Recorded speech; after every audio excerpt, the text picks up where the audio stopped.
Hi there everybody, it's Verity here from inkybutterfly.com. Thank you for joining me for another card making tutorial. We're doing a bit of colouring today using the Back on Your Feet stamp set. Really cute, something that I actually earned as part of a reward with some free little stamping rewards sort of from Stampin Up. So we're using the turtle, I should say tortoise actually, turtle swim, tortoise there instead of the sloth, but isn't he cute? And sloths are very popular at the moment, aren't they? So this is the kind of thing we're going for. Really nice simple layout, and I say the feature really is the colouring with stamping blends. So I've already got my tortoise stamped there, ready to go. I'll just put him lower down just so that I can do my stamping in a bit, and we're going to get going with the colouring. So I'm going to do his belly first, and I'm going to use So Saffron for that, just a pale yellow that we've got in the stamping blends. I'm going to start by adding the shadow elements. I'm just going to grab a piece of scrap cardstock actually, just so that I can just sometimes if you haven't used a marker for a while, the ink puddles a little bit in the pen. It's not a problem, it just you just don't want it to happen on your project. Just one of those things, just settles out. So I'm just going around the edge there, around his neck and stuff, where those shadows would be, and then we're going to bring in the light marker, which actually looks darker than the light one. So let's just, depending on the usage of your markers, you might find that your line marker is so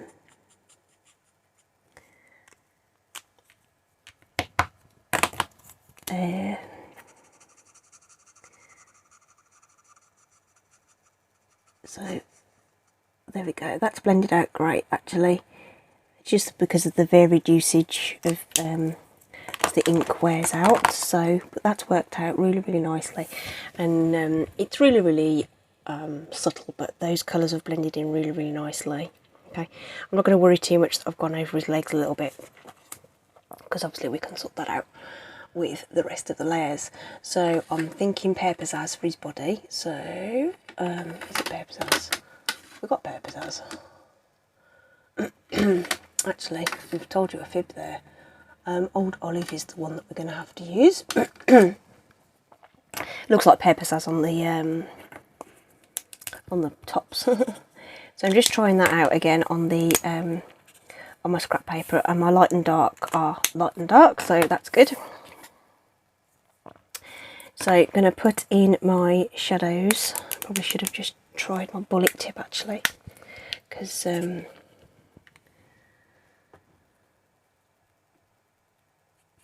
again, you know, if you've used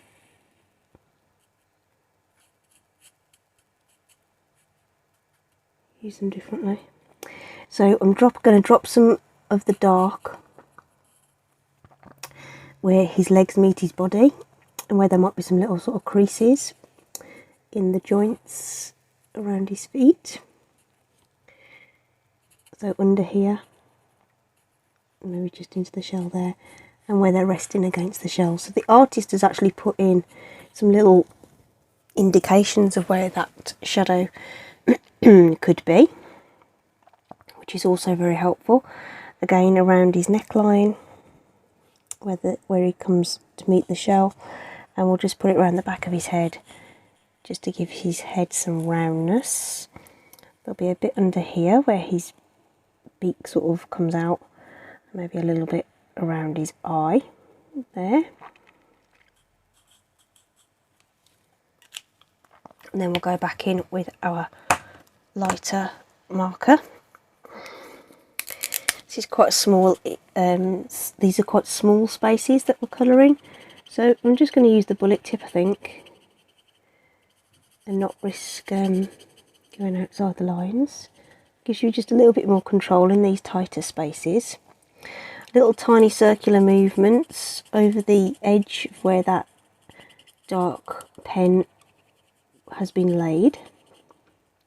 Not going to worry about his toenails, I'm just going to go over that in the green.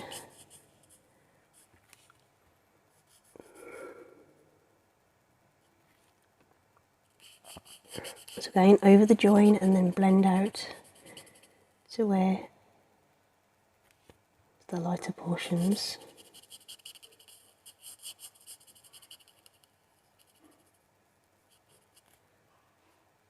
I go quiet when I'm colouring, sorry. But I think it's pretty. Once I've told you what I'm doing, I think probably not a lot else for me to really tell you. So again, look, little tiny circular motions all the way around that sort of edge of that dark marker, and then around the edge of the image itself, and then going into the middle. This pen's squeaking away. I don't know whether you can hear it.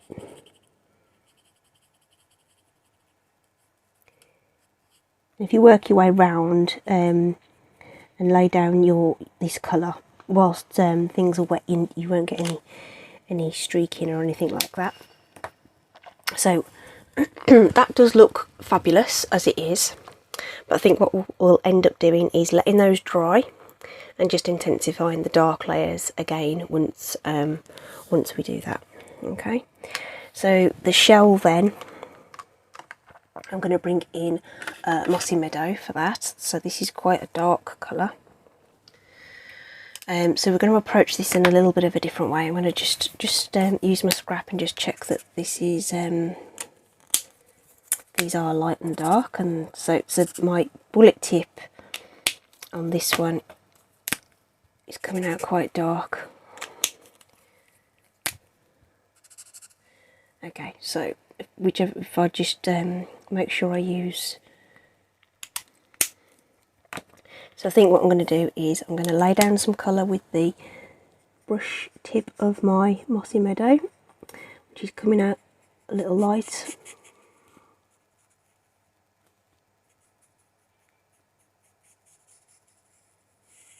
It's a bigger area, so I'm just laying down some colour. This is just moistening the cardstock, just using a slightly different method just because it's a bigger area.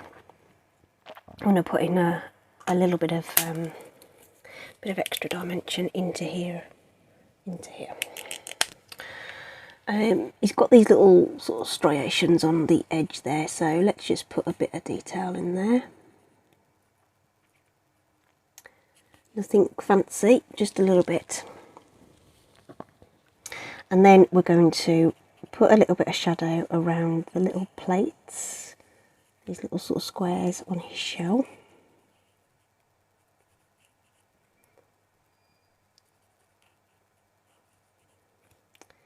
Like so. Again, the artist has put in some very useful lines there that will help us define where those little places are. And then we'll swap ends again and we'll blend that out a little bit. Little circles where the ink meets, and then out from there.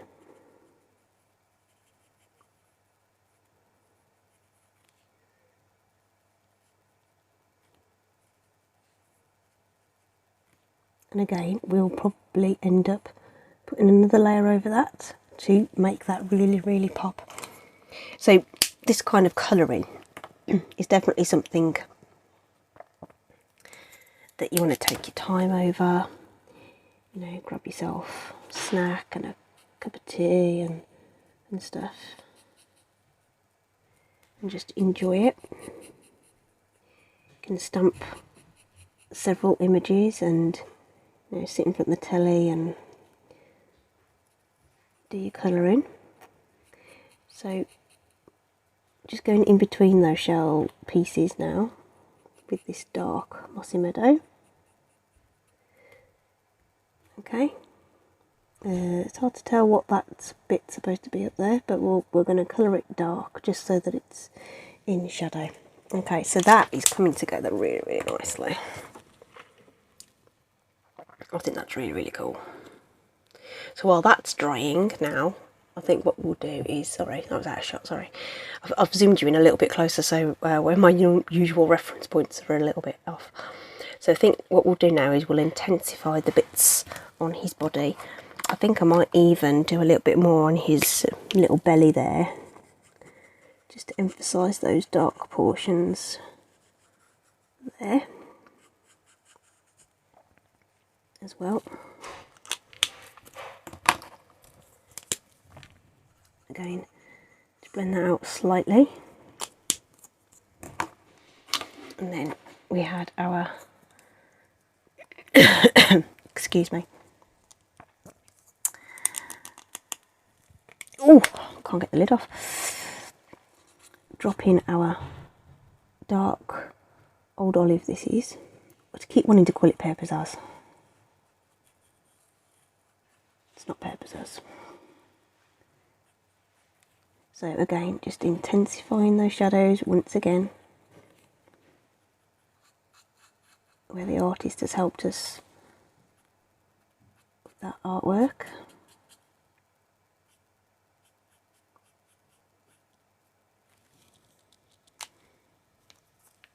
And then just come in again with that light marker, just round the edge, just to blend it out. It will settle back into its surrounding colour.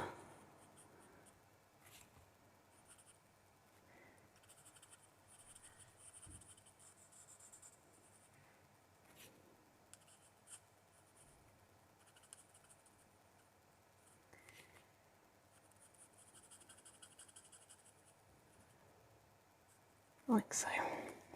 So that's made quite a bit of difference to that. It's got to dry completely, but it's really adding quite a bit of dimension to that lovely turtle.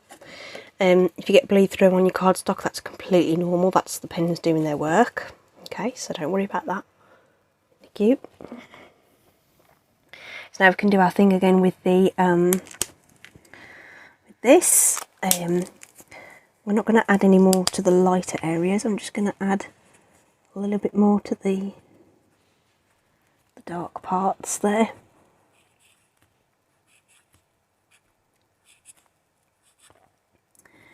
Really get those shadows moving.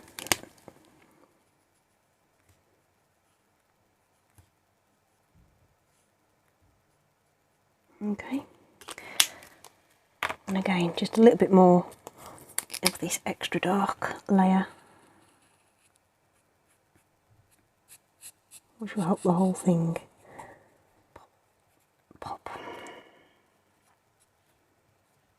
Okay, did I do that bit? I can't remember. Doesn't look like it. So that is looking superb. We just need a little bit of colour underneath. He's just rolling around on thin air at the moment. I've just missed a bit. There's a bit of a white line there, so we'll just cover that.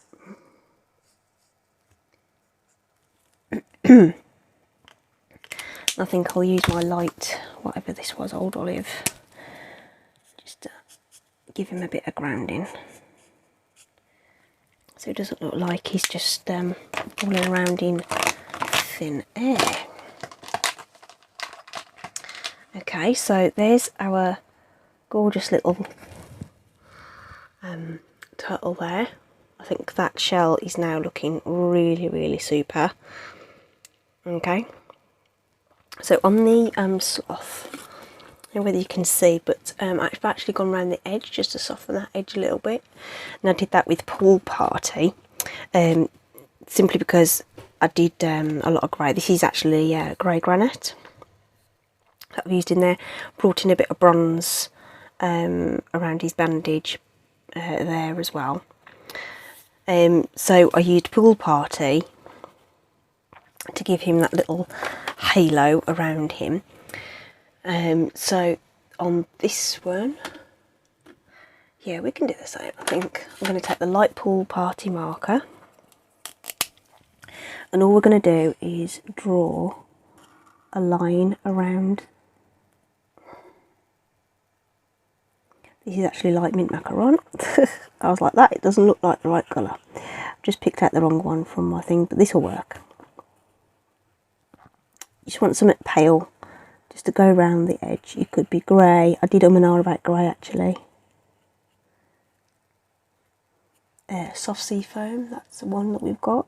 That could work. Depends on your image, what kind of look you're going for. But actually, I think this will work actually, given that he's a green creature. So just going around the edge then with the light marker, which happened to be mint macaron in this particular case. And now what I'm going to do is go round again in tiny circles with the colour lifter. Okay, so this is clear alcohol, no pigment in it at all. Tiny circles, and that will help that ink that I've just put round the edge there. It's going to want to travel into that colourless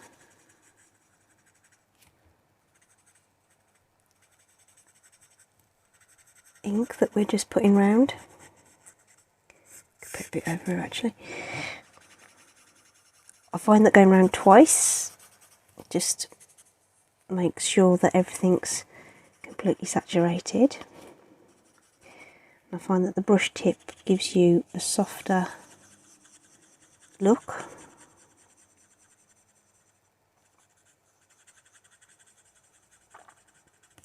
It's very, very subtle, but it's quite interesting what difference it makes to the overall look of your image. So you can bring it right out and just let it.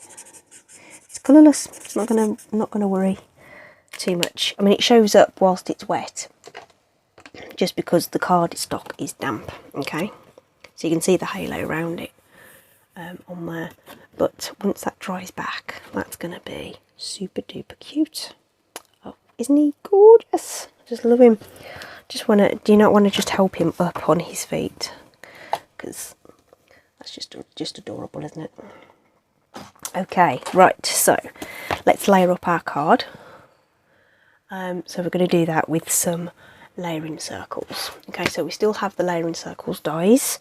They're the only ones that stuck around after the catalogue refresh.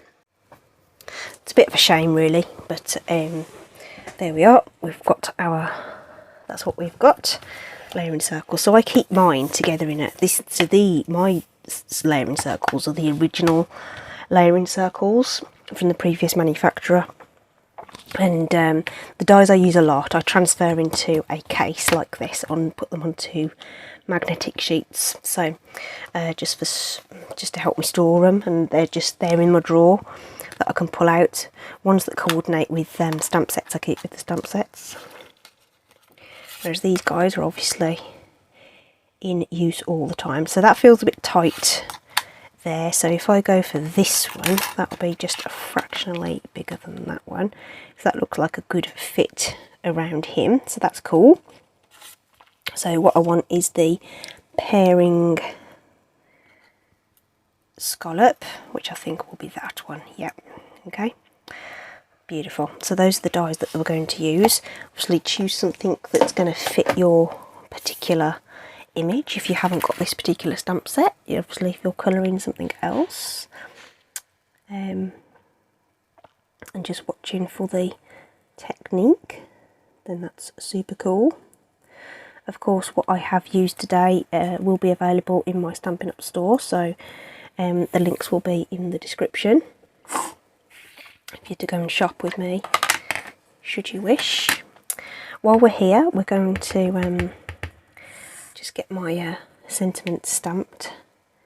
I'm going to be using that label, so I think I'll put it just a little bit over, because that punch comes in from the side, which is a bit different. Hope you're back on your feet soon, which I think is really, really lovely. So we're going to die cut our turtle, but we're also going to die cut a coordinating mossy meadow layer to go over the top.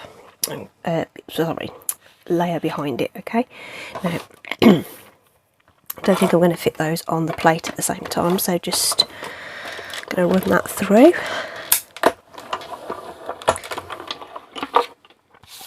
And then we'll do this one nice and quick with the Stampin' Cut and Emboss.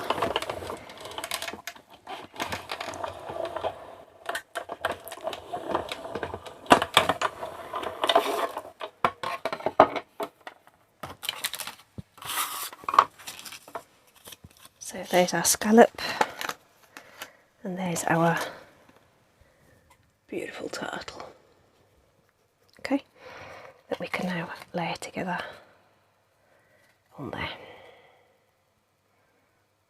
Really, really pretty, really, really cute. Okay, so I'm just going to use some stamp and seal on that. I've just changed the doodah and I forgot to roll it over.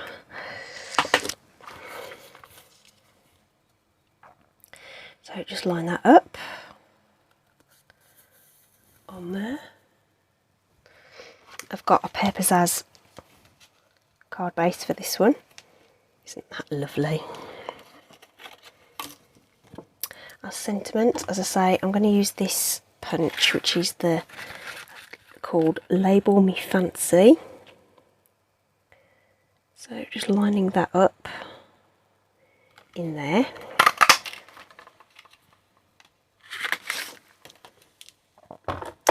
Like so. I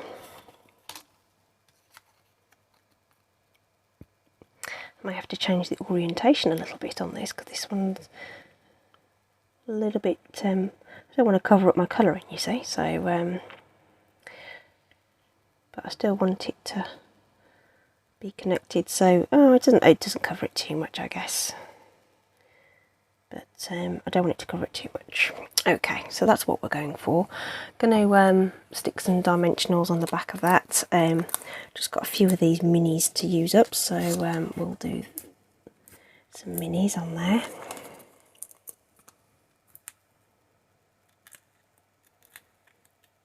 Just a few left on the sheet, so I thought I'd use them up. If you've got big ones, you can use big ones.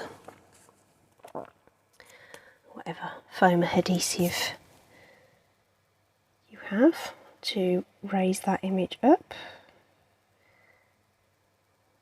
like so.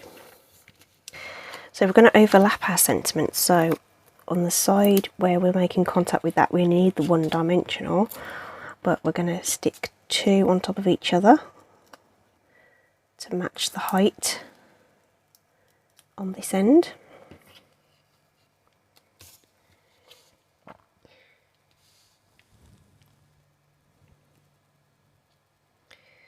And that can go about there. Oh, I think that's actually missed the missed the thing. So don't worry, never fear. We will put. Didn't realise it would be that low, so I'm going to cut a bit of this edge strip off. Peel off the backing. So this is how you fix something like this. So that's both sides are sticky on that. That's probably way too big as well, actually, but nonetheless. And I'm just going to use my pokey tool. She says if she can get it off her fingers, just to pop that underneath there, and then we can stick that down. There we go. No one's any the wiser. Okay. And then our last finishing touch is some ribbon. The colours I've used today don't really have any matching ribbon, so I thought I'd bring in the Evening Evergreen and try and actually tie the bow. That was all slipping and sliding all over the place. So bunny ear method, get that loop round and through,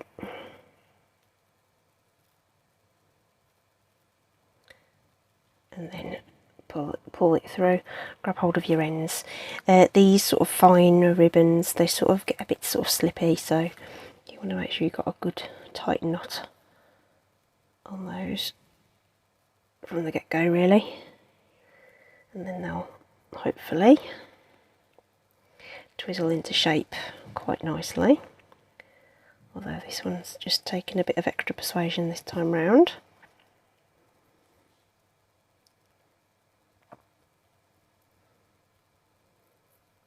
But they look so pretty on your cards. They're so fussy, but they look lovely on cards.